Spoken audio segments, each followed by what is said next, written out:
Hello, I want to talk to you today about What is Philosophy by uh, Deleuze and Guattari. Um, this book came out in 1991 in France, and I must admit, I didn't like it. I bought it as soon as it came out. I didn't like it very much. I came to France in 1981, inspired by the Capitalism and Schizophrenia project of Deleuze and Guattari, and in particular Anti-Oedipus, because at that stage A Thousand Plateaus hadn't been published, so I'd read Rhizome and the Kafka book and Dialogues and a couple of books by Guattari. I think The Molecular Revolution and schizophrenic cartographies or schizoanalytic cartographies.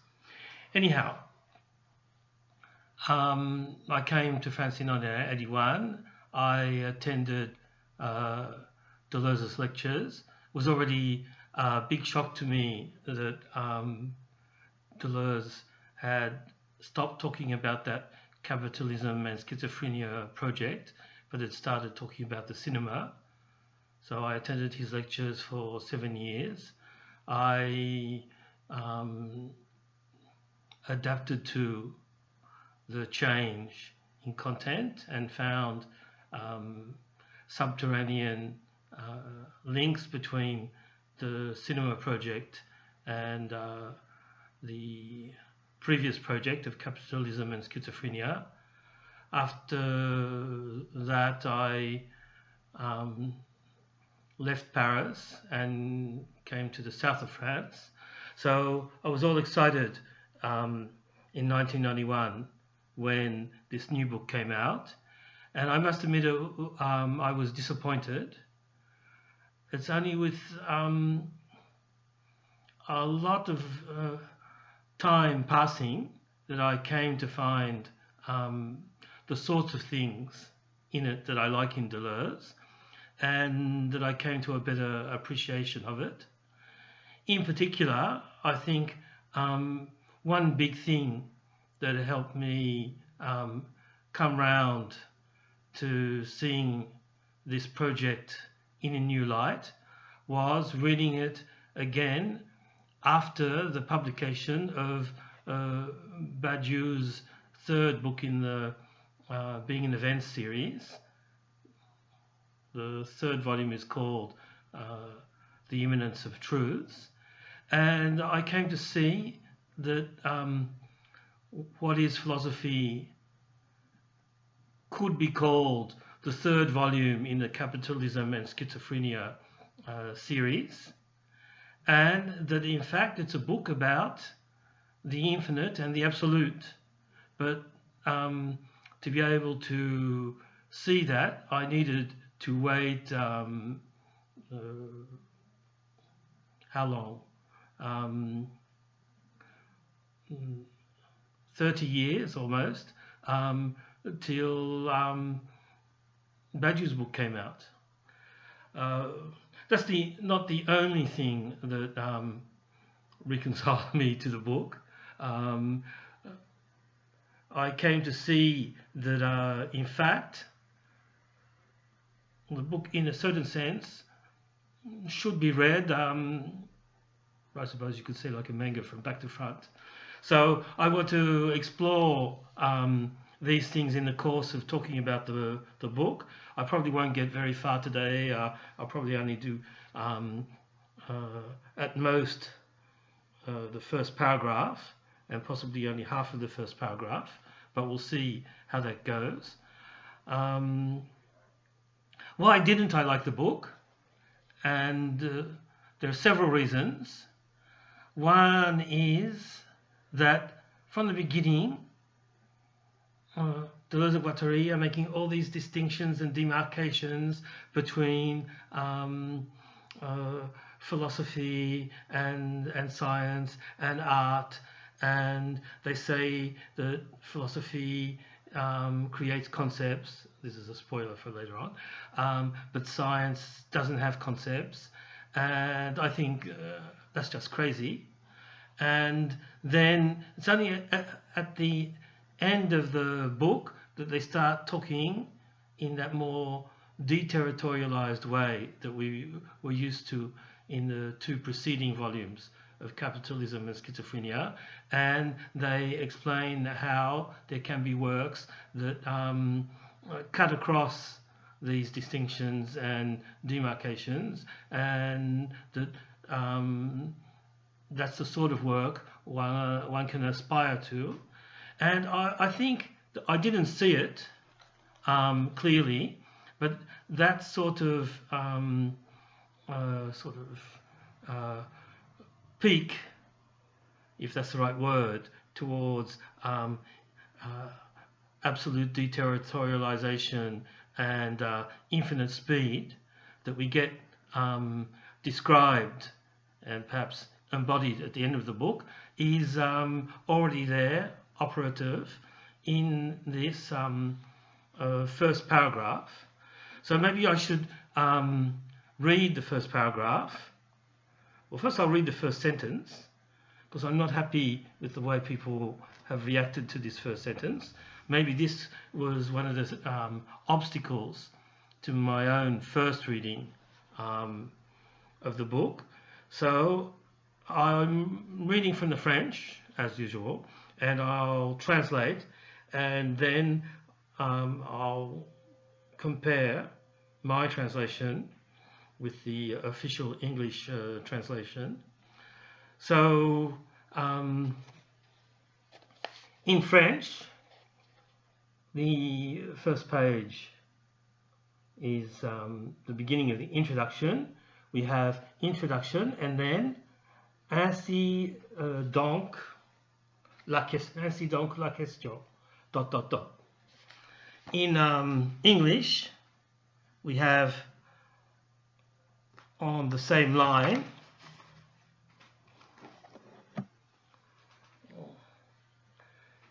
introduction, then the question, and why not? But I would like to comment on that. And now the first paragraph.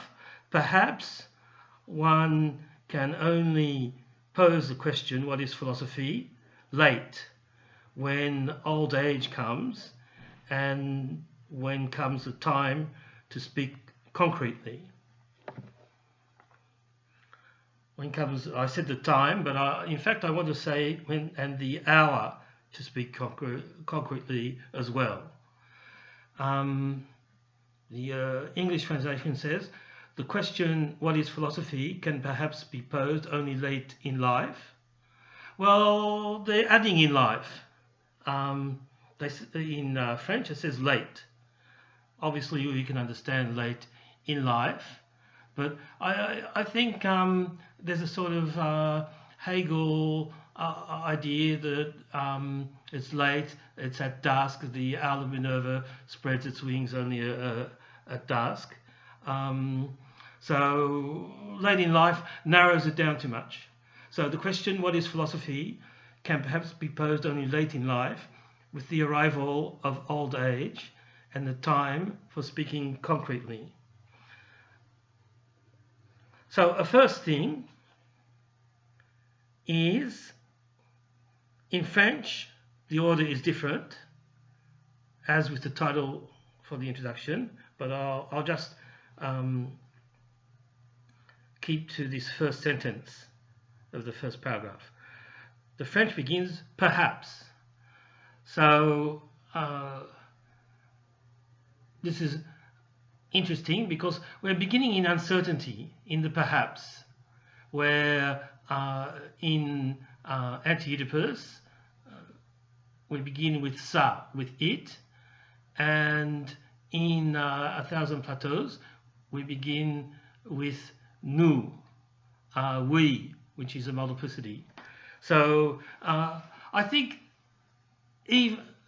Deleuze and especially in the tandem Deleuze and Guattari, are so precise in their style that obviously you can't do that for everything in the books they write, but at least at the beginning, we're getting quite a lot packed into a short space of writing, and obviously we shouldn't over-interpret, but I don't think we're over-interpreting here, because it goes, we always have to check to see if we're over-interpreting by looking at the other themes of the sentence, of the paragraph, and the book. So perhaps when the domain of uncertainty, and I would say of non-mastery, and this question of uncertainty, later of indetermination, and of non-mastery as against mastery comes up fairly quickly. And the on is one, if we translate. Also, it can be translated, it's an active form with one in French, but it most often, or very often, corresponds to a passive form in English. So the on would be a dummy subject. So the question, what is philosophy, can perhaps be posed only late in life. So they've got the perhaps, but it's downgraded, it's sort of planted in the middle of the sentence, and they've used a passive form. So why could that be important to comment on the one? It's because the on crops up all through the first paragraph, and it's a we, very much a we, Deleuze and Guattari, but also a we that is inclusive. So it's an exclusive we and an inclusive we at the same time. So the other word I want to comment on is, we talked about perhaps, we talked about the passive form that maybe masks the autobiographical element, but it's a sort of conceptual autobiography where the we is already on the point of becoming the we, the empirical we of Deleuze and Guattari is on the point of becoming a conceptual figure, a conceptual we. We can only pose the question. I'll come back to this idea of the question a little later. What is philosophy? Late, I've already talked about this notion of late. Late is like the hour of Minerva, but they don't worry that dusk, twilight, is the end. They think it's the time of transformation. So that's what the word late is doing as work. If we're reading, we have to read at the same time as a sort of naive reader, and as somebody sort of informed by, if not a detailed knowledge of the books by Deleuze and Guattari, at least some of the universe, the conceptual landscape that they set up in all their books. So when old age comes and the time to speak concretely. So the comments I've seen on this passage, they stick with the naive reading and they say, oh yes, they wrote this book when they were quite old, and so it's, and they talk about old age later on for painters, novelists, and filmmakers, and also for an old philosopher like Kant. So it's obvious that it's autobiographical, and I think that there's already something wrong for several reasons. One is an old age. The old person, we shall see later, corresponds to the schizo in Anti-Oedipus that was already being relativized in A Thousand Plateaus with the notion of the nomad that came up in Anti-Oedipus but became more important in A Thousand Plateaus.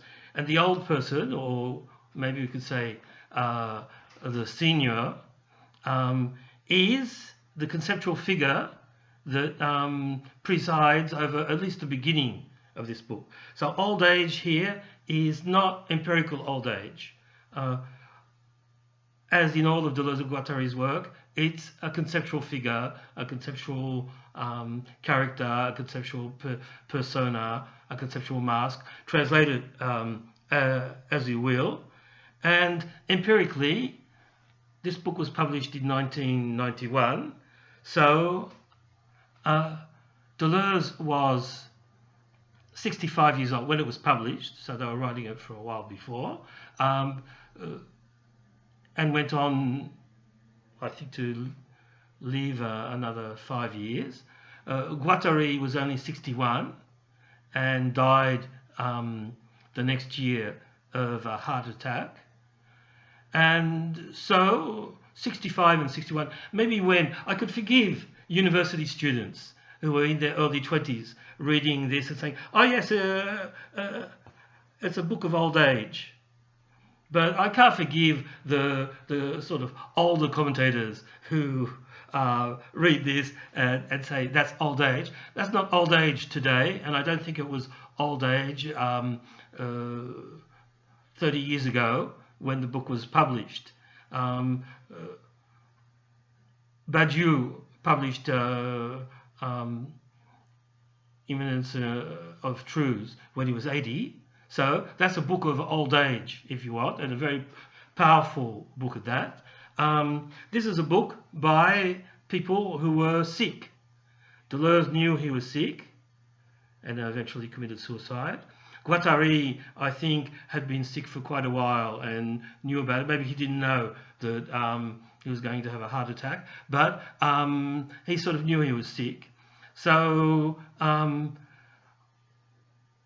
maybe they knew that they weren't going to make it to old age. So they extract out of their sickness. That's what Deleuze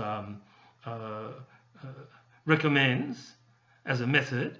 Based on Nietzsche, you extract out of sickness a perspective that is not sick. So he and Guattari extracted out of well, they weren't young. They put maturity as the mature age as a little younger than what they were. So they extract out of what they call a little later on their third age.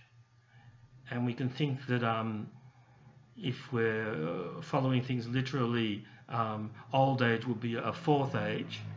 Deleuze had just retired. Retirement today is often presented as the beginning of a new phase in life, except when retirement plans are being eaten up by the neoliberal economy and being downgraded and so on. So anyhow, the 60s is not, strictly speaking, old age. It's old if you want, but it's not old age in the full sense. So oldness there is conceptual. It's a conceptual figure, and that can be experimented and experienced by anyone. Just as Deleuze, commenting on Foucault and the Greeks, says an ancient Greek can crop up or whoosh up in any of us at any time. Old age can crop up or whoosh up in any of us including, for whatever reason, including sickness, even in these philosophers. Now, not so young, but not so old. So in fact, they're at sort of, they are at twilight. It's not old age. They're not young or just at a mature age anymore. So it's an age of transformation where things can go both ways at once, and you're not crystallized down to things going maybe just in one way, and entropy takes over fully and literally. So they pose the question, what is philosophy? And that's already echoing ainsi donc la question, that I translated as thus, therefore, the question, ... So they could have just had the way it's done in English, the question then. Once again, they begin with logical operators, thus, therefore. The translation puts the logical operator after and reduces it down to one, thinking that's enough. But in fact, I think this title or subtitle for the introduction emphasizes a point that is very important for Deleuze and Guattari. That is, we don't begin with the question. That's something that Deleuze discussed a lot in the 60s, in the book on Nietzsche, in the book on Bergson, in Difference and Repetition, in Logic of Sense. We don't begin with a question, or if we have a question, it doesn't mean anything much, and it'll only become a real question once we sort of back off from the parameters of the question and go up a level of abstraction and virtualization to the problematic, to the possible problematic behind the question. So we have to construct a problematic to give sense to the question. And I'll just read a little from paragraph 2. I suppose I'll come back to that later. I'll translate it, maybe not the way I'll translate it later, but it was not only necessary for the answer, they say that they had the answer straight away long before, and the answer is philosophy is the creation of concepts. But it was not only necessary for the answer to include or incorporate the question. It was necessary also that it, so it is still the question, that it determine an hour, an occasion, circumstances, landscapes and characters, conditions and unknowns of the question. So here is the word again, hour. You could say time, and they're playing on both, but the word hour, heure in French, hour or time, so it's not the word for time as it flows, temps in French. This word hour comes up over and over again in the first couple of pages at least. So that's why I hesitated with the translation of this first sentence. Perhaps one can only pose the question, what is philosophy, only late, when old age comes, and when comes the hour or the time to speak concretely. So the question doesn't mean much if you don't have all these other things that are part of a problematic, richly conceived. We're used to thinking of a problematic sort of in a way that was determined by Althusser drawing on Bachelard, and it's pretty abstract in the image that we can have of it. But the problematic includes concepts, it includes time and place and circumstances and landscapes and characters and conditions and unknowns. So, in fact, the question, drawing on something else that I'll set out fairly rapidly, to be posed, or if it's already there, to be sort of animated into a question, insofar as philosophical, it requires the three components of conceptual creation, that is to say, a plane of immanence, so a plane, concepts, and characters, with all that goes around characters. So a dramatization. That's why the subtitle to the introduction is Ainsi donc la question, thus therefore the question, contracting a whole path of thought that leads us to the question. So this is in rupture with the Heideggerian image of thought, which is based on the question. We have the question, we meditate on the question, and Badiou went into great detail in his seminars on Heidegger to call into question the presuppositions of Heidegger's thought. And this is what Deleuze and Guattari are already doing there when Badiou says that for him the figure of thought is not like in Heidegger the question, but we should find things as well. But when I'm not going to go into the relations between Deleuze and Badiou, but what Badiou considers finding is not just sort of details of knowledge, it is finding truths, it is finding because he equates truth and sense in Deleuze, truths in Badiou, he says we can see as corresponding to sense in Deleuze. So it involves finding these other elements of a problematic, finding a problematic and a procedure in his case. So this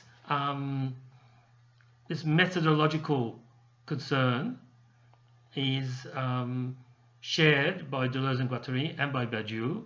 That is to say, we don't begin with a question. The question is not necessarily the concluding step, but it's a conclusion to a long path of construction that has been going on beforehand, and that continues in constructing the question and animating the question and activating or animating the answer or constructing the answer, depending on whether the answer is already there or not. So to go on a little, they say, in fact, the bibliography is quite small, très mince. In fact, the bibliography on the nature of philosophy, they put in this explanatory phrase, is very limited. Okay, is that true?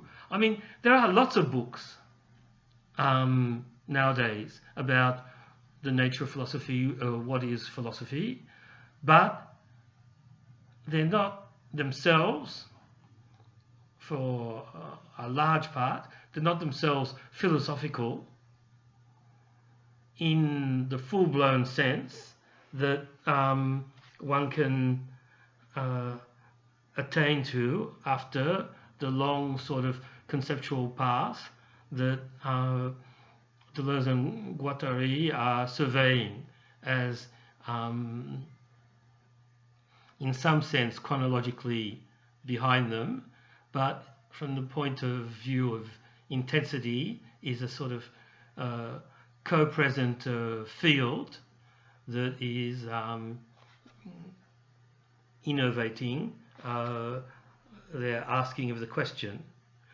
Another thing that I think is interesting to comment on is when they say that we ask this question when old age comes.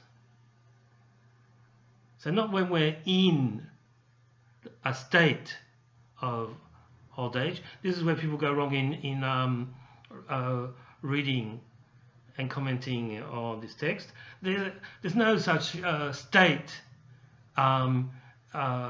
as old age for Deleuze and Guattari. That's a stratification. That's macro talk. It's not from a molecular point of view, as I already remarked. Old age can crop up or whoosh up or be contained in quite different strata from where we think from a systematic point of view is the place that it belongs. And here they associate old age not with becoming sort of vague and abstract. They associate old age with concreteness, with speaking concretely. And once again, you can't be concrete without the problematic. It's when people are young, and I'm 60, almost 69, and I'm sorry for any young university students that may watch this. It's when you're young, in their terms, that you're abstract, and when you're old, that you're concrete, but not necessarily in the chronological sense. Once again, young people can show more maturity than their older lecturers and professors. It's not entirely detached from the chronological facts, but it's not necessarily mapped onto the chronological facts.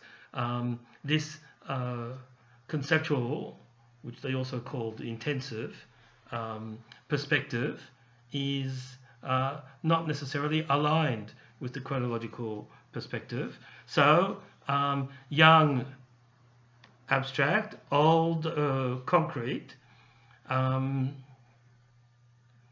So this is why I say that the old age, the senior, corresponds to the schizo in Anti-Oedipus. We're beginning with that, and we sort of we hardly notice it. Anti-Oedipus starts schizo, schizo, schizo, schizo, schizo, and here we begin with old age. We do a page and a half on old agedness, and we don't realize that we're getting sort of a chain of not exactly synonyms being set up over the three big books, but a sort of a chain of exchanges, cross becomings between the concepts. So old age like orange is the new black, old age is the new schizophrenia in their terms. So the bibliography is very limited. Maybe when they wrote, but I don't think so. I think there's lots of stuff on what is philosophy. It's supposedly something that you would or could begin a first year philosophy class, but it's not the same question when they ask it. That's what it comes down to when they explain what goes into the underlying problematic for a question with these concrete determinations of time and place and circumstances and landscapes and characters.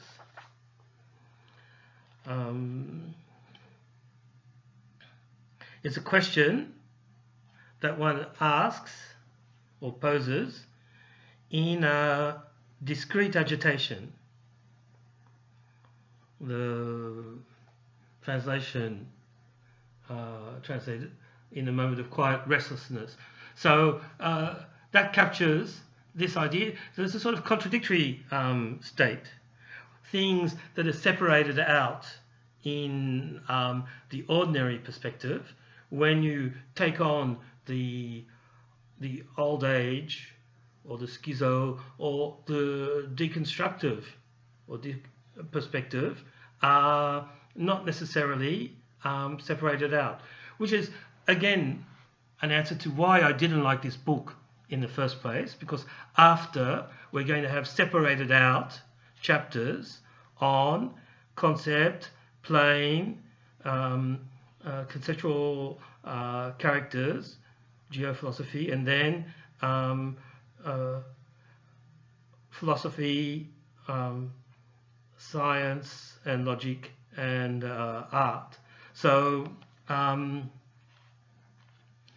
here in this first paragraph, we're getting an indication that these separations that will be made in the book will at some point have to be undone again. So when you're really, when you're a little concrete, you're in fact young and abstract. When you're sort of a little more concrete, you separate things out. And when you're really concrete, you work with the separations and you create cross-becomings and crossovers. So it's not to be read in terms of the supposedly young perspective or the Oedipal perspective. It's not to be read strictly as it's presented, but to be read from this perspective that will get explained a little more at the end of the book, in terms of a perspective that is that of the senior, the schizo, or the deconstructed.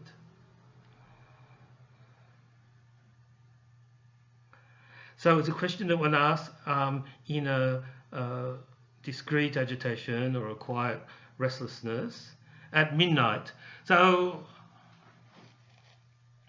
I don't think it's really midnight, because later we'll get something that comes up all over the place in A Thousand Plateaus, that it's between wolf and dog, the hour between wolf and dog. So it's not really midnight when everything is black. You can think of a depression, and Guattari suffered from depression, and I think probably Deleuze as well, which finally led him to take his life. So I don't think they really mean midnight the blackest hour of the night or of the day. I think, given this contradictory thing of discrete agitation, that it's more like twilight, when opposites are difficult to distinguish. And there's a question that one poses when one no longer has anything to ask. So that's another paradox. So anyone who's wondering about what is the relation between this book, What is Philosophy, and Logic of Sense, we're thrown into paradoxes from the very beginning. Later on, they explain how paradoxes are an essential feature of, later on in this book, how they explain how paradoxes are an essential feature of philosophy. And for the moment, they are bombarding us with paradoxes without having got to the point where they want to thematize and explain the necessity of paradoxes. So we ask when we no longer, the question, when we no longer have anything to ask. Well, in a sense, that's true. Deleuze often said that we propositions have the degree of truth or falsity that they deserve from the mode of existence that produces them. So we can say the same thing about questions here, that if you've gone to the trouble of assembling the elements, giving them all that sort of conceptual amplitude and precision, and also dramatize them and give them that sort of rich concreteness, the question is sort of almost a side product. It sort of pops out from this whole other cognitive or noetic path or process. So you may be at a point where you really don't have anything to ask for various reasons, because you're at midnight and that's a sort of nihilist moment, or you no longer have anything to ask because you've constructed everything that lets the question whoosh up or crop up as obvious, with the sort of self-deserved answer whose conditions you have assembled and created along with the conditions for the question. So here there's the meditation on youthful folly, if you want to talk in I Ching terms. Before, I'm going to go with translating the on as a we, keeping in mind that it's equally possible to translate it as the impersonal one and as the even more impersonal or depersonalized passive voice. So before, we asked it, the question, we didn't stop asking it, but it was too indirect.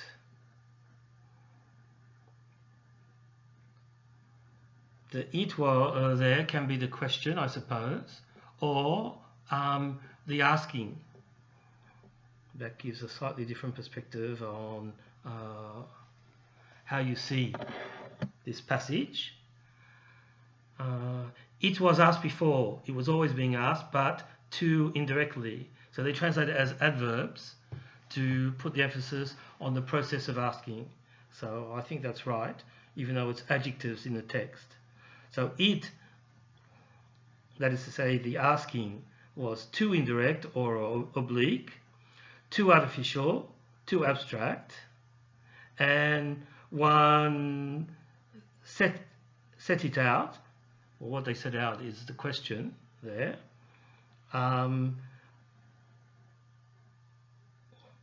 Maybe it's a question all along. One mastered it in passing without, or more, or rather than being seized by it. So we've got this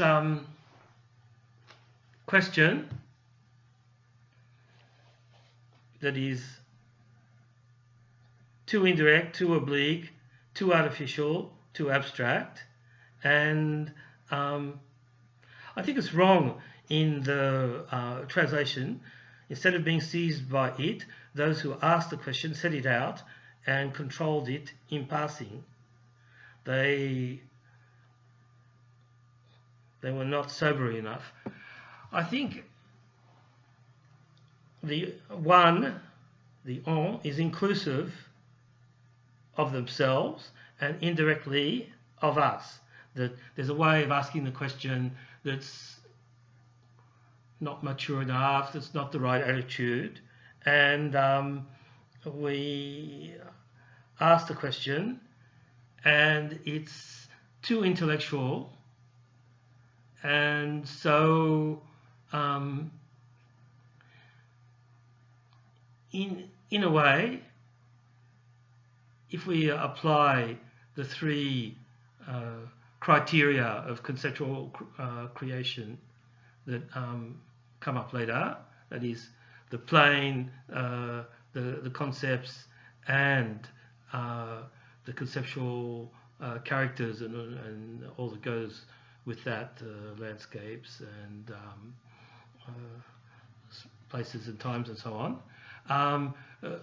Before, the question was asked too conceptually, in the bad sense of concepts that are abstract because they're detached from the plane and the conceptual staging or landscapes and characters.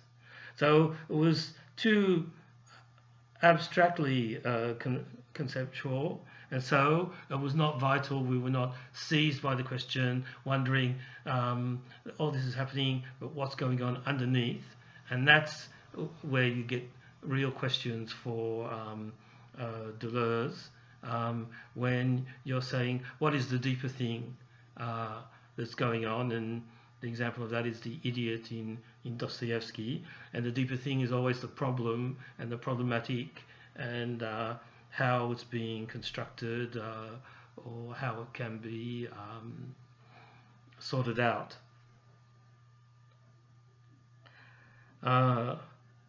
One wasn't, or we weren't, sober enough.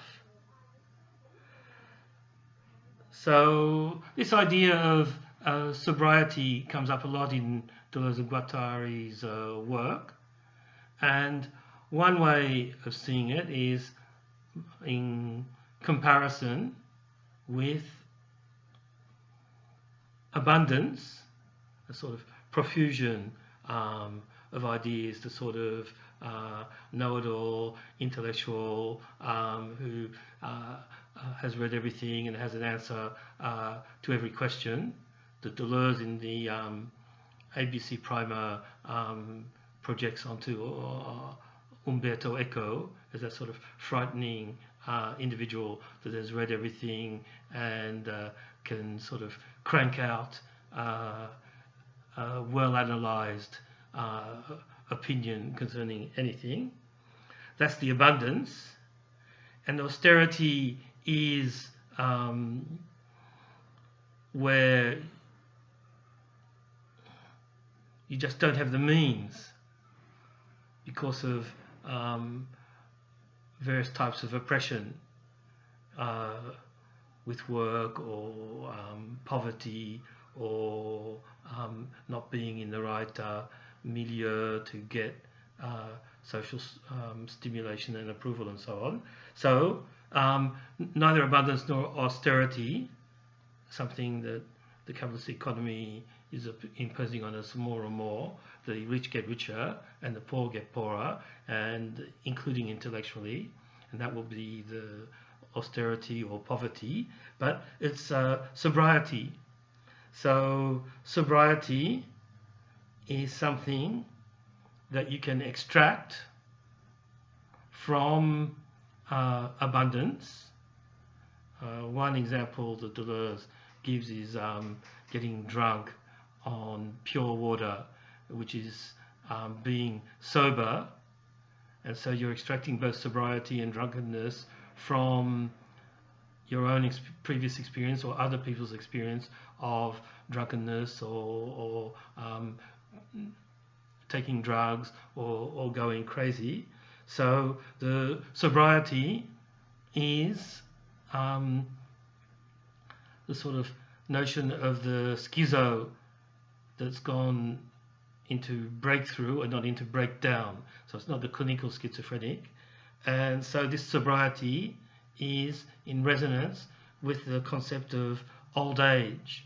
We have, as part of the sort of imagery of old age, a sobriety because the old or elderly person has to be cautious, has been through it all and doesn't get all worked up. He or she has seen it all before, or just doesn't project themselves into the sort of theatricality that dominates ordinary lives. So that's the notion of sobriety. Once again, I don't want to overinterpret or bring in foreign concepts, but we are, with sobriety, getting a sort of union of opposites. Deleuze doesn't like that terminology, doesn't like Hegel. He didn't like Hegel because he thought Hegel, as expressed by Jean Hippolyte, who was his teacher, the Hegel of thesis, antithesis, and synthesis was absolute burden and break of thought. But we who are reading this book, how long did I say? 30 years later, we don't have to be intimidated by Deleuze's sort of intellectual prohibitions, which probably didn't even apply to the period when he and Guattari published this book, and was sort of relics from his philosophical youth. So I may occasionally bring up some quasi-Hegelian terminology, and we will see later on that Hegel is seen as almost on the same plane as themselves, and almost got it right. So anyhow, sober, I think, is a case of the paradoxical. If we put in paradox, maybe Deleuze will smile and accept it better. The paradoxical unity of contraries, and not the fusional unity of contraries that he so decried. So we had too much desire to do philosophy. We didn't ask what it was, except as an exercise in style. So, in fact, we didn't really ask. That's what they're saying. We didn't really ask what it was. we sort of, in a facile way, asked what it was because we thought we could give an answer that wasn't really deserved. So we hadn't put in the work to be able to give whatever answer we gave. There was too much desire to do philosophy to wonder what it was, except as a stylistic exercise. Okay, and there's something that's missing. I discovered this when I was comparing the French and the English. There's missing a little piece of text. It says there was too much desire to do philosophy to wonder what it was, except as a stylistic exercise. That point of non-style, beginning with a capital T for that, I mean, it's jarring if you read it in English, and rightly so, because there's just a little part, a few words that has been excised. So in the French, it's except as an exercise of style, semicolon, we had not attained to that point. So they leave out that we had not attained to, we had not arrived at, and they just say that point of style, out of nowhere. So it makes a little more sense, and given it's a difficult text, we need all the help we can get, and we certainly don't need artificial obstacles thrown in, like leaving out pieces of text that make it flow and make sense. So we had not arrived at that point of non-style where one, or we can say, or where one can say at last, but what is it? What was it that suddenly becomes I? What was it that I did or have done all my life? And they say, that point also where one can finally say, what is it I have been doing all my life? Okay, so this transition to I is very strange because the book is, as they theorized in Rhizome, when they say we wrote this book together, that's the first sentence in Rhizome. Suddenly it's I, and one of the two is a officially sanctioned, respected, institutionalized philosopher, that's Deleuze, and the other, Guattari, was a sort of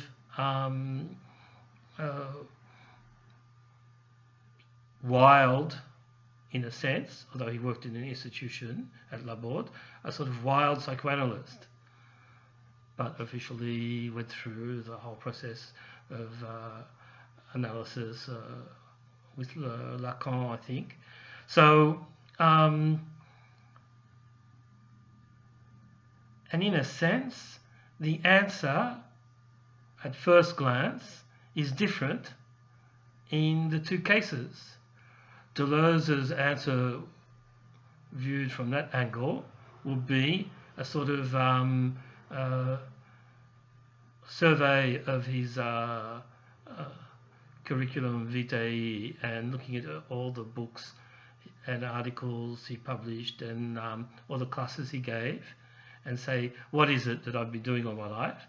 And Guattari would be looking over all the sort of non-officially sanctioned activities of his life, including writing books with Deleuze, and they previously characterized as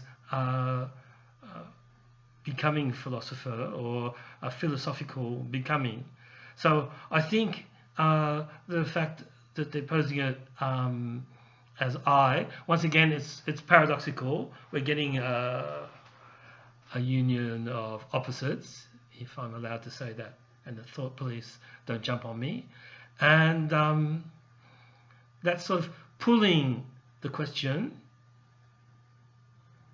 over, even if we break it down, which we're not supposed to do. Remember, when you break it down, you're in the constructed, young, Oedipal realm, and when you have things sort of paradoxically unified, that is to say, there's a zone of indetermination, an uncertainty as to which is which in there across becoming. It does pull the question over, even in Deleuze's case, to not his official career path as a philosopher, but to his own philosophical becoming. So that's the question that at last they have got to, or at least they've got to the point where they can begin to ask the question in this style of a question that seizes everything. So as a question that that's one of the advantages of using the one as a pronoun. Is a question that we can ask ourselves as well, insofar as we're concerned about the philosophy of Deleuze and others, and we're reading this book or watching this video, we're engaged in a philosophical becoming. The answer is going to be that it's creating concepts. That's what philosophy is. That may not be a fully adequate answer, by the way, but nonetheless, it's something that can be attributed to us insofar as we're working at understanding what's going on in these books and in these ideas. We are involved in conceptual creation ourselves. Otherwise, we're just sort of parrots who are reciting things. And we are able to ask ourselves this question because the fact of reading these books or indulging in dialogue in other ways, because this book is a dialogue, I have to talk about that later, we're asking the same thing for the same reasons in some way.